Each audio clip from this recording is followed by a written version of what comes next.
नमस्कार मित्रांनो, महाराष्ट्र शासन निर्णय या यूट्यूब चॅनलमध्ये मी आपले सर्वांचे पुन्हा एकदा स्वागत करतो।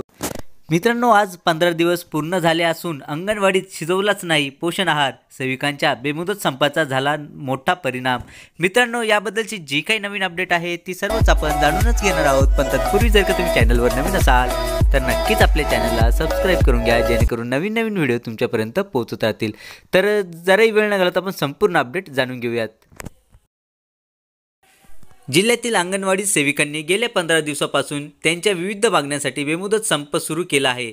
यामुळे जिल्ह्यातील आदिवासी दुर्गम भागातील अंगणवाडी केंद्रातील बालके कुपोषित बालकांना रोजचा ताजा गरम व पोषण आहार मिळत नसल्यामुळे त्यांनी आबळ होत असल्याचे निदर्शनास आले आहे। एकात्मिक बाल विकास सेवा योजनेद्वारे जिल्ह्यातील शहरांमधील व ग्रामीण दुर्गम गाव खेड्यातील अंगणवाड्यांमध्ये सेविका व मदतनीस बालकांसाठी सतर्क आहेत। या बालकांसह केंद्रातील कुपोषित बालकांच्या औषध उपचाराची काळजी या सेविका मदतनीस घेत असतात। त्यामुळे कुपोषण कमी होण्यास मोठा हातभार लागलेला आहे।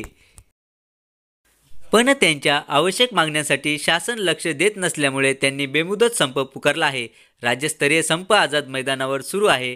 या बेमुदत संपाचा आजचा 15 दिवस आहे। या कालावधीत रोज मिळणाऱ्या पोषण आहारापासून ही बालके गरोदर माता ताज्या गरम पोषण आहारापासून वंचित आहेत।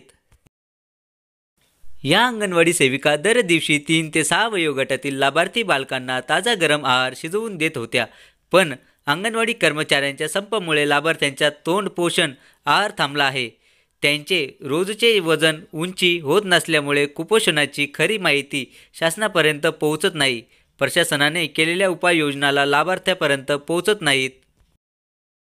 त्यामुळे या बालकांचे 15 दिवसाच्या कालावधीत लाभार्थ्यांचे मोठे हाल झाले आहे।